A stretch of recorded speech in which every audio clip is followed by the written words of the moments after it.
Tu crois qu'il ou elle ne regrette rien, que ta présence, ton amour, tes efforts ont été oubliés, qu'il a tourné la page comme si tu n'avais jamais compté. Et pourtant, la nuit, dans le silence, c'est ton nom qui hante ses pensées. Pas parce qu'il t'aime, mais parce qu'il ne peut plus te contrôler. Ce que les narcissiques ne te diront jamais, c'est qu'ils regrettent. Tard, toujours trop tard, quand tu es devenu inaccessible.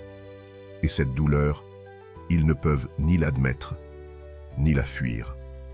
Ce que tu vas découvrir dans cette vidéo, c'est ce qu'ils ressentent réellement après t'avoir perdu. Pas ce qu'ils montrent, ce qu'ils cachent, le vide, le manque, la colère. Ce qui se passe dans leur esprit quand tu disparais sans un mot. Et surtout, pourquoi ta transformation silencieuse devient leur pire punition. Alors reste jusqu'au bout. Ce que tu vas apprendre pourrait tout changer dans la manière dont tu vois cette rupture.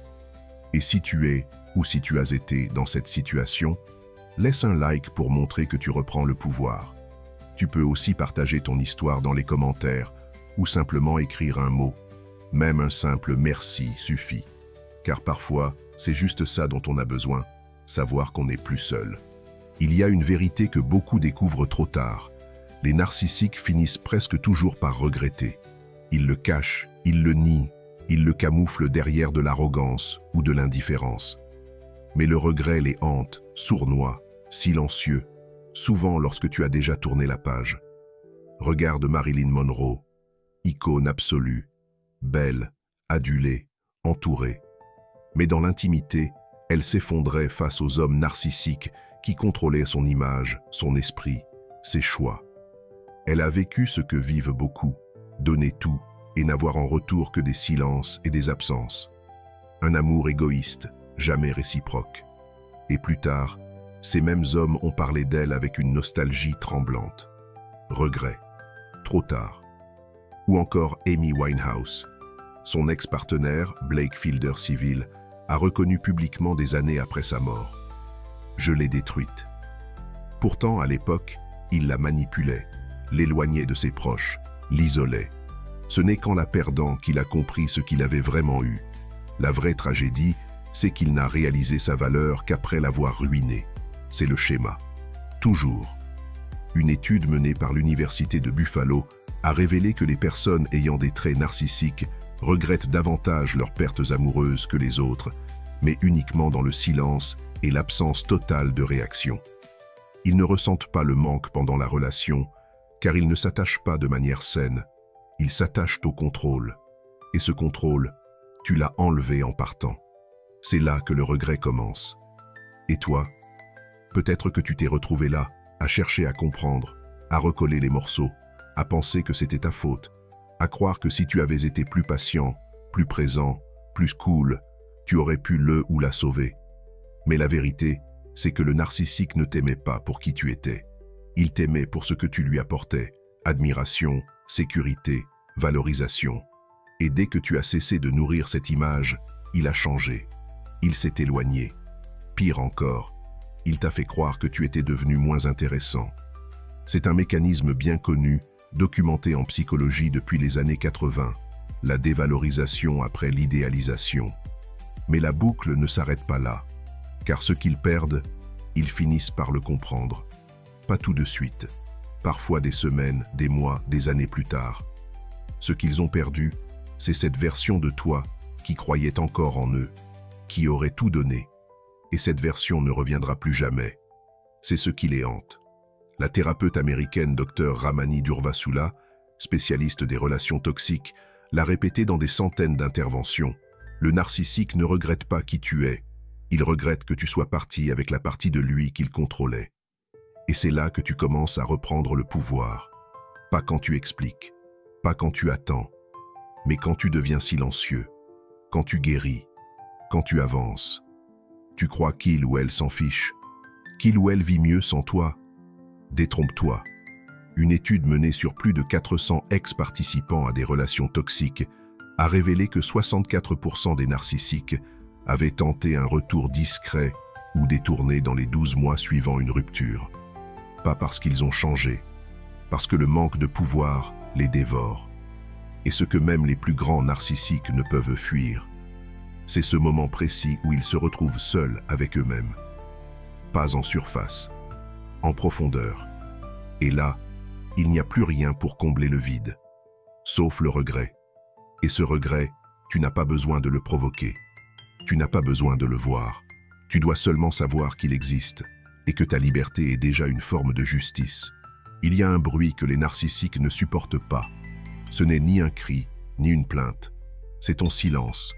Ce moment où tu cesses d'expliquer, de justifier, de répondre. Là où beaucoup pensent qu'ils s'en moquent, qu'ils vivent leur meilleure vie, qu'ils t'ont déjà remplacé. La vérité, c'est qu'un autre processus commence. Invisible, lent, profond. C'est la corrosion intérieure. Car ce qu'ils redoutent le plus, ce n'est pas la confrontation, c'est l'indifférence. Dr Ramani, encore elle, l'a très bien expliqué. Le silence est un miroir que le narcissique ne peut pas briser. Tant que tu parles, il peut t'attaquer, te retourner les mots, te manipuler. Mais quand tu ne dis plus rien, il se retrouve face à sa propre vacuité. Et cette vacuité fait mal, très mal. Ce n'est pas de la poésie, c'est de la neurobiologie. Une étude menée en 2019 à l'Université de l'Ohio a montré que chez les individus ayant un haut niveau de traits narcissiques, le rejet silencieux active les mêmes zones du cerveau que la douleur physique intense. Oui, le silence fait mal. Mais pas comme tu l'imagines. Ce n'est pas une douleur d'amour, c'est une blessure d'ego, un effondrement de leur sensation de toute puissance. Ils ne contrôlent plus, ils ne comprennent plus, et pire encore, ils n'obtiennent plus de réaction. Et c'est ce qu'ils détestent le plus. Peut-être que tu as déjà été tenté de revenir, d'envoyer un message, de vérifier leurs stories, de voir s'ils souffrent. Mais en réalité, chaque seconde de ton silence est un rappel brutal de leur perte de contrôle. C'est une victoire discrète, mais implacable, parce que leur besoin de validation est permanent. Et ton absence est une fermeture brutale du robinet. Il y a une raison pour laquelle les narcissiques se réactivent souvent au bout de quelques semaines ou mois. Ce n'est pas un hasard. Ce n'est pas un sursaut de conscience. C'est parce qu'ils ne supportent plus de ne rien recevoir. Et leur cerveau les pousse à tenter une réinjection. Un message anodin. Un « tu vas bien ?» Un « je pensais à toi ». Mais ce n'est pas du sentiment, c'est de la stratégie. Plusieurs psychologues ont observé un phénomène récurrent appelé hoovering, du nom des aspirateurs. C'est quand l'ex-narcissique revient juste assez pour aspirer ton attention, tester ton seuil de réaction. Et le silence est leur mur. Un mur contre lequel ils s'écrasent. Parce que s'ils ne peuvent plus t'atteindre, ils paniquent. Pas par amour, mais par vide. Tu veux savoir ce qu'ils ressentent vraiment après ton absence. Un mélange de colère, de frustration, de confusion. Ils s'attendaient à ce que tu restes accessible, que tu cèdes, que tu sois là, encore. Mais non. Et ça les oblige à faire face à quelque chose qu'ils ont fui toute leur vie, eux-mêmes. Sans spectateur, il n'y a plus de scène. Sans auditoire, plus de masque. Le silence te protège. Il devient ton armure invisible. Et leur plus grande souffrance. Le stoïcien Épictète disait « Ce qui trouble les hommes, ce ne sont pas les choses, mais le jugement qu'ils portent sur les choses. » Ton silence n'est qu'un fait, mais dans leur esprit, il devient un drame, parce qu'ils ne peuvent plus le manipuler. Et ce que tu dois comprendre, c'est que ton silence n'est pas un jeu, ce n'est pas une stratégie mesquine, c'est une reconstruction, une guérison. Et pour eux, c'est un gouffre, un trou noir où se consument leur ego, leur besoin d'admiration, leur illusion de toute puissance. Ils peuvent le nier, faire semblant de s'en moquer, afficher leur bonheur, leur nouvelle conquête. Mais à la minute où tu n'es plus là pour les regarder, pour les valider, pour réagir, ils ressentent ce qu'ils n'ont jamais voulu affronter, le vide. Et dans ce vide, tu es devenu leur fantôme, celui qui ne revient pas, celui qui a compris, celui qui fait silence et que rien ne détruit. Ils ne regrettent pas quand tu pleures, ni quand tu les supplies, ni même quand tu expliques, quand tu tends encore la main. Non, ils regrettent quand il n'y a plus rien à regretter, quand il est trop tard, quand ton silence est devenu ta langue, quand tu as tourné la page sans fracas. Là, oui, là, ils ressentent ce que tu as ressenti bien avant eux. Trop tard. Le narcissique est lent à comprendre, parce qu'il ne ressent pas comme toi. Son cerveau est programmé autrement. L'Université de Georgia a démontré que les personnes à fort trait narcissique ont une activité réduite dans les zones du cerveau associées à l'empathie cognitive et émotionnelle. Ils ne saisissent pas l'impact de leurs actes au moment où ils les commettent. Pour eux, ce n'est pas grave. Tu souffres, tu dramatises, tu réagis, tu es faible. Ils minimisent, déforment ou ignorent, jusqu'à ce que ton absence se transforme en réalité définitive. Et là, leur masque tombe, parce qu'ils perdent ce qu'ils croyaient éternellement disponible. Toi, cette version de toi prête à tout comprendre, à tout pardonner, à rester malgré les humiliations, les doutes, les nuits à attendre un message. Tu croyais que cette version n'avait aucune valeur à leurs yeux, mais tu te trompais. C'est la seule qu'ils ont jamais voulu garder. Pas toi en tant qu'être libre, indépendant. Toi en tant que reflet docile. Et maintenant qu'elle est partie, ils réalisent qu'ils n'auront plus jamais ce miroir flatteur, ce pouvoir sur quelqu'un de bien. Et c'est là que le vrai regret commence. Les thérapeutes appellent ça l'effondrement narcissique. C'est rare, mais ça arrive. Et quand c'est le cas, il est brutal. La personne se retrouve soudainement confrontée à une vérité qu'elle a toujours esquivée. Elle est seule. Non pas seule en apparence, seule en profondeur. Car tout ce qu'elle possédait était basé sur des masques. Et tous ces masques fonctionnaient tant que quelqu'un les regardait. Ce qui provoque leur regret, ce n'est pas le souvenir de ton amour. C'est la perte de leur pouvoir sur toi. Et cette perte devient leur obsession. Pourquoi tu n'écris plus? Pourquoi tu ne regardes plus? Pourquoi tu ne réagis plus? Leur monde devient une spirale. Et dans cette spirale, ils oscillent entre deux illusions. Te détester ou te reconquérir. Pas pour t'aimer. Pour récupérer une extension d'eux-mêmes. Car ils ne regrettent jamais toi, l'individu. Ils regrettent le pouvoir qu'ils avaient sur toi. Nuance capitale. Tu veux une preuve? Une enquête de 2020 menée par le Personality Disorders Journal a démontré que près de 75% des individus narcissiques ayant vécu une rupture reviennent vers leur ex uniquement quand celui-ci a évolué, changé, ou semble mieux sans eux. Pourquoi? Parce que ça les pique, parce que ça leur renvoie leur propre stagnation en pleine face, parce qu'ils réalisent qu'ils ne sont plus le centre. Et là, c'est trop tard. Tu es devenu inatteignable, pas physiquement, mais énergétiquement. Et rien ne les torture plus que cette sensation d'exclusion du pouvoir qu'ils pensaient absolu. Ce qu'ils ne comprennent pas, c'est que le temps travaille contre eux, car chaque jour sans eux te rend plus fort, plus lucide et plus libre. Ils reviennent toujours après que tu aies reconstruit ta paix. Ils arrivent quand ton monde n'a plus besoin d'eux. C'est une ironie que même la philosophie stoïcienne embrasse. Ce que tu perds n'a jamais été vraiment à toi, et ce qui t'appartient ne peut jamais te fuir. Marc Aurèle le savait, et aujourd'hui, tu le vis. Ils regrettent, toujours, mais leur timing est maudit, car le narcissique vit dans une boucle où la valeur des choses ne se mesure qu'après la perte. Et quand enfin ils ouvrent les yeux, la porte est déjà fermée et scellée de ton silence. C'est étrange, non? Que ce soit précisément quand tu t'en vas qu'ils commencent à se retourner. Et plus étrange encore, c'est quand tu t'en fiches vraiment qu'ils commencent à te surveiller. Tu crois que c'est du hasard, mais ce n'en est pas.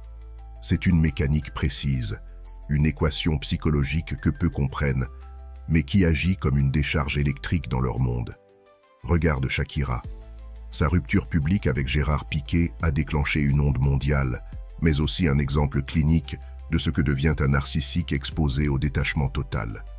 Elle ne s'est pas contentée de partir. Elle s'est reconstruite en silence. Elle a canalisé sa douleur dans sa musique, dans sa renaissance. Ce n'est pas son départ qui l'a détruit, c'est sa transformation après le départ. Résultat, Piqué s'est retrouvé pris dans une tempête d'attention négative, poursuivi par l'ombre d'une femme qu'il pensait avoir affaiblie. Il n'a pas perdu une compagne. Il a perdu le contrôle sur la perception qu'il avait d'elle. Et ce type de perte, chez un narcissique, est insupportable. C'est ça, le cœur du mécanisme. Ce qui les détruit, ce n'est pas ton absence physique, c'est que tu t'échappes psychologiquement, c'est que tu n'es plus programmable, tu n'attends plus, tu ne réagis plus, tu ne confirmes plus leur supériorité. Et ça, c'est une douleur plus vive qu'une dispute, car elle dure, elle s'installe, et elle les force à regarder une réalité qu'ils détestent. Tu as changé sans eux. Les études le prouvent.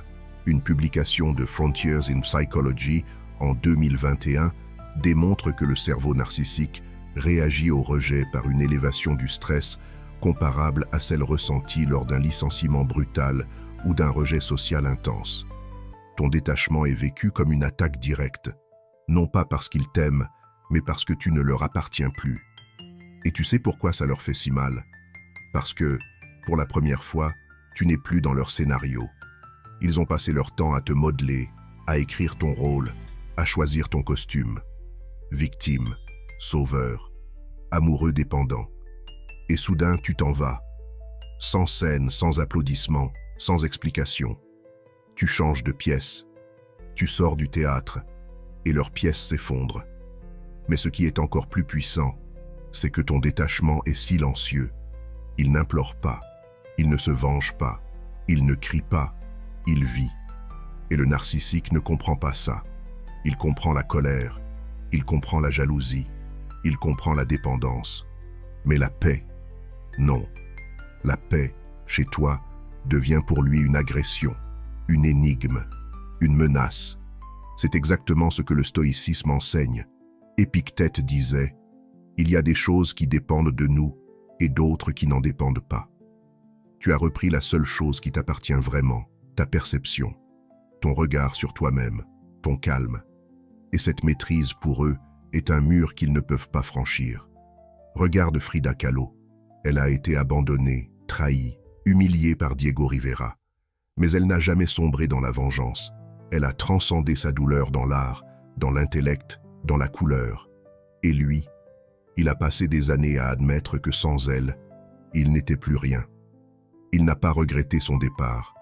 Il a regretté ce qu'elle est devenue après lui. Intouchable, forte, libre. Voilà la mécanique secrète de ton détachement. Elle commence doucement. Tu cries moins, tu expliques moins, puis tu ressens moins le besoin d'être compris. Puis vient le moment où tu n'attends plus rien. Et ce jour-là, ton énergie change, ta posture change, ton regard change. Et ils le sentent. Les narcissiques sont hypersensibles à ce type de changement, même s'ils le nient. Ils sentent que tu n'es plus accessible. Et c'est ça qui les ronge. Ce n'est pas ton absence, c'est ta lumière, sans eux. Et cette lumière, elle ne vient pas d'un jeu. Elle vient d'un voyage intérieur, d'une prise de conscience, d'un processus que tu vis, peut-être sans même t'en rendre compte. Tu n'as pas besoin de leur dire que tu vas mieux. Tu n'as pas besoin de prouver quoi que ce soit. Le simple fait que tu n'attendes plus les réponses te rend infiniment plus puissant que n'importe quel discours. Et c'est là que tu deviens une perte irremplaçable. Ils reviendront, tôt ou tard. Tu peux parier dessus. Ils reviennent toujours. Pas quand tu espères, pas quand tu souffres. Non, ils reviennent quand tu as changé. Et là, ils cherchent quelque chose qui n'existe plus, la version de toi qu'ils ont détruite. Regarde Johnny Depp et Amber Heard. Derrière le cirque médiatique, il y a cette vérité nue. Chacun a tenté de reprendre ce qu'il pensait encore contrôler chez l'autre. Mais ce qui les a anéantis, ce n'est pas le scandale. C'est l'irréversibilité de ce qu'ils sont devenus. Deux personnes qui ont creusé si profond dans le conflit qu'ils ne pouvaient plus revenir à l'avant. Et ça, c'est ce que vit le narcissique quand il tente un retour. Il se heurte à un mur, pas un mur de haine, un mur de transformation. Les psychologues appellent ça la rupture de projection. À force de te contrôler, le narcissique avait projeté sur toi un personnage. Tu étais l'admirateur, le sauveur, le naïf, le passionné prêt à tout. Il connaissait tes failles, tes automatismes, ta vulnérabilité, et c'est sur ces fondations qu'il avait bâti sa puissance. Mais tu as bougé, tu as grandi, et maintenant, ce qu'il connaissait de toi ne répond plus. Une étude de Personality and Individual Differences, publiée en 2022, démontre que les individus narcissiques sous-estiment gravement la capacité de leur partenaire à évoluer après la rupture. Ils pensent que tu vas rester brisé. Ils pensent que tu vas attendre, supplier, espérer. Ils ne prévoient pas ta reconstruction. Ils ne l'envisagent même pas. Et quand elle arrive, elle les foudroie. Car tout a changé. Ton regard, ton ton, ton énergie. Tu ne réagis plus comme avant. Tu ne te justifies plus. Tu ne pleures plus au même endroit. Tu ne cours plus derrière des réponses. Tu ne cherches plus à réparer ce qui était condamné. Et ça les rend fous, pas parce qu'ils veulent ton bien, mais parce qu'ils ne comprennent plus comment te manipuler.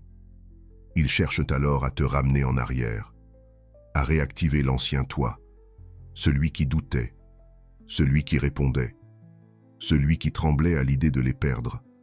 Mais c'est trop tard. Cette version de toi a été sacrifiée pour que tu deviennes celui ou celle que tu es aujourd'hui. Et ce nouveau toi est opaque pour eux, infiltrable, intouchable. Tu n'as pas besoin de les bloquer, tu n'as même plus besoin de fuir, car tu n'es plus au même niveau d'énergie. C'est ça, le plus grand choc narcissique. Ce n'est pas que tu sois parti, c'est que tu ne sois plus atteignable, même quand tu es visible.